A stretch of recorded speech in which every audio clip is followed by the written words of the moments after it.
નમસ્કાર, આપ જોઈ રહ્યા છો ન્યૂઝ 18 ગુજરાતીનું હું છું લુબના। મહત્વપૂર્ણ સમાચાર અમદાવાદથી। અમદાવાદના સુભાષ બ્રિજ પર તિરાડ મામલે મોટા સમાચાર આવી રહ્યા છે। એક્સપર્ટ રિપોર્ટ બાદ એએમસીએ મહત્વપૂર્ણ નિર્ણય લીધો છે। બ્રિજનો ઉપરનો ભાગ તોડીને નવો બનાવાશે। એક્સપર્ટ કમિટીઓ એએમસીને રિપોર્ટ સોંપ્યો છે। બ્રિજના ઉપરના ભાગનો સુપર સ્ટ્રક્ચર તોડી પડાશે। બ્રિજના પિલર યોગ્ય હોવાનો રિપોર્ટ છે। તો 2 લેનની બ્રિજની બાજુમાં 2 લેનનો બ્રિજની પણ પ્રપોઝલ છે। રિપોર્ટ રાજ્ય સરકાર સમક્ષ રજૂ કરાશે। આખરી નિર્ણય સીએમઓ દ્વારા લેવામાં આવશે। મહત્વનું છે કે સુભાષ બ્રિજના એક સ્પાનમાં પડી હતી મોટી તિરાડ બાદ બ્રિજ અવરજવર માટે બંધ કરવામાં આવ્યો હતો। તો અલગ અલગ એજન્સીઓએ બ્રિજના રિપોર્ટ તૈયાર કર્યા હતા। સાવચેતીના ભાગરૂપે બ્રિજના ઉપરનો તમામ ભાગ છે તે તોડી નખાશે। સંવાદદાતા વિભુ લાઈવ જોડાયા છે વધુ માહિતી આપવા માટે। વિભુ, જે પ્રકારથી બ્રિજને લઈને મહત્વનો જે નિર્ણય છે, જે તમામ રિપોર્ટ સોંપ્યા બાદ હવે જે નિર્ણય લેવામાં આવ્યો છે, કેવી કામગીરી, શું વધુ માહિતી?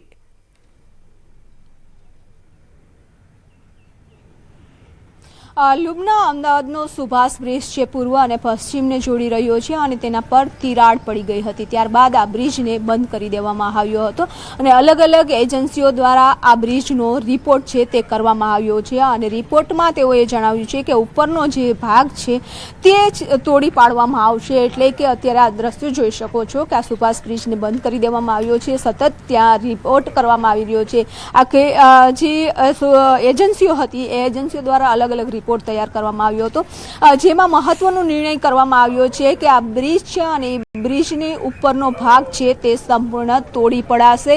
જ્યારે પિલ્લરની વાત છે તો પિલ્લર મજબૂત હોવાનું પણ અત્યારે રિપોર્ટમાં જણાવવામાં આવ્યું છે। સાથે હજુ રિપોર્ટ છે તે તૈયાર કરવામાં આવશે પિલ્લરને લઈ અને ઉપરનો જે ભાગ છે તે તો તોડી પાડવો પડે તેવી સ્થિતિમાં જ છે। એટલા માટે નિર્ણય કરવામાં આવ્યો છે કે ઉપરનો સંપૂર્ણ ભાગ છે તોડી પડાશે અને નવો બનાવાશે। સાથે જ બાજુમાં પણ એક બ્રિજ બનાવવા માટેની પ્રપોઝલ છે તે મૂકી દેવામાં આવી છે અમદાવાદ મ્યુનિસિપલ કોર્પોરેશન દ્વારા અને એ સીએમઓ દ્વારા ઓફિસમાંથી નિર્ણય કરવામાં આવશે કે આ બ્રિજ બાજુમાં બનાવવાનો છે કે નહીં। ત્યારબાદ નિર્ણય થશે કે આ બ્રિજની આગળની કામગીરીનો। પરંતુ આ સુભાષ બ્રિજ છે અને સુભાષ બ્રિજથી ખૂબ જ મોટી સંખ્યામાં લોકોની અવરજવર થતી હોય છે, ત્યારે જ્યારે ભાગ તૂટ્યો છે તો તેનું સમારકામ થઈ શકે તેવી સ્થિતિમાં નથી। એટલા માટે જ ઉપરનો જે તમામ ભાગ છે તોડી અને નવો બનાવવામાં આવશે।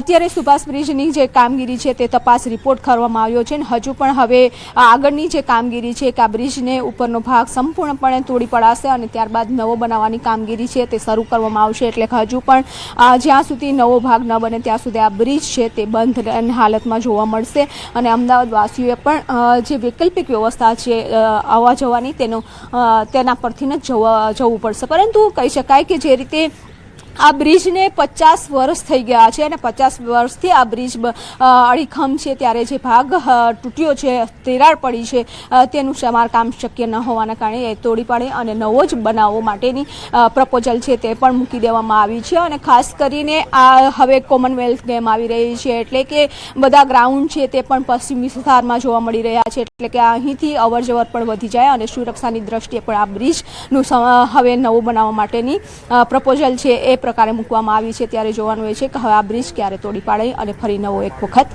ઉપરનો જે સ્ટ્રક્ચર છે તે બનાવવામાં આવશે। બિલકુલ વિભુ, મહત્વની વાત એ પણ છે કે અલગ અલગ એજન્સી પાસેથી રિપોર્ટ તૈયાર કરવામાં આવ્યા છે, એટલે તમામ તકેદારી રાખવામાં આવી રહી છે, કોઈ પણ કચાશ ન રહે કામગીરીને લઈને એ પણ કરવામાં આવી રહ્યું છે। પરંતુ હવે જ્યારે ઉપરનો ભાગ તોડીને નવો ભાગ બનાવવામાં આવશે, શું લાગી રહ્યું છે કેટલા સમયમાં આ કામગીરી પૂર્ણ થઈ શકશે અને લોકો તેને અવરજવર માટે ઉપયોગમાં લઈ શકશે?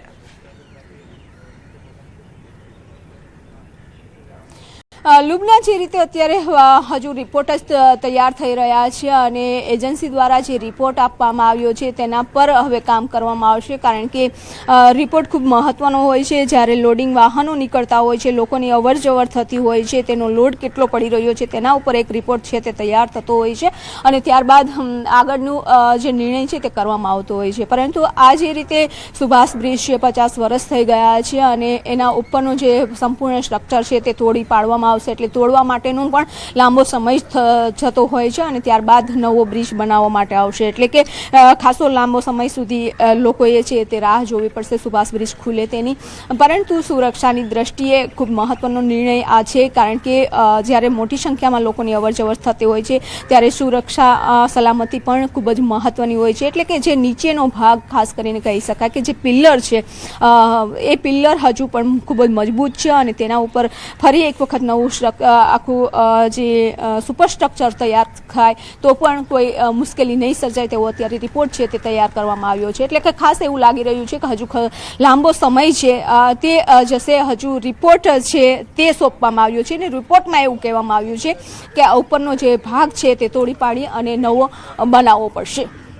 બિલકુલ વિભુ, આભાર આ સમગ્ર માહિતી બદલ. તો જે રિપોર્ટ આવી છે તે રિપોર્ટ પ્રમાણે ઉપરનો જે ભાગ છે તે તોડીને નવો બનાવવું પડશે. એક્સપર્ટ કમિટીએ એએમસીને જે રિપોર્ટ છે તે પણ સોંપ્યો છે.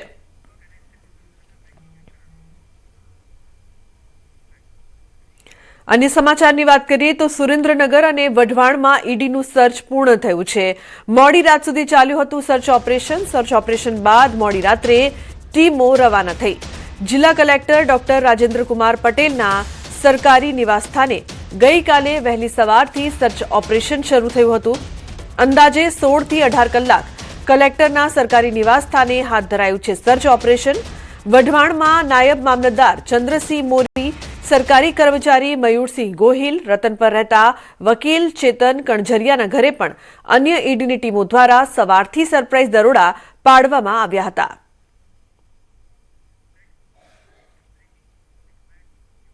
તો અન્ય સમાચાર સુરતથી સામે આવી રહ્યા છે. સુરતના સચિન વિસ્તારમાં આગ ભભૂકી ઉઠી છે. સચિન પલસાણા રોડ નજીક આગની ઘટના બની છે. લાકડાના ગોડાઉનમાં વિકરાળ આગ લાગી છે. તો આગ લાગતા અફરાતફરીનો માહોલ જોવા મળ્યો છે. ફાયરને કોલ મળતા ટીમ ઘટના સ્થળે પહોંચી હતી. ફાયરની ટીમે કલાકોની જહેમત બાદ આગ કાબૂમાં લીધી છે. શોર્ટ સર્કિટના કારણે આગ લાગી હોવાનું તારણ છે. તો લાકડાના ગોડાઉનમાં વિકરાળ આગ લાગી હતી, જે બાદ ફાયરની ટીમ ત્યાં પહોંચી આગ લાગતા અફરાતફરીનો માહોલ જોવા મળ્યો.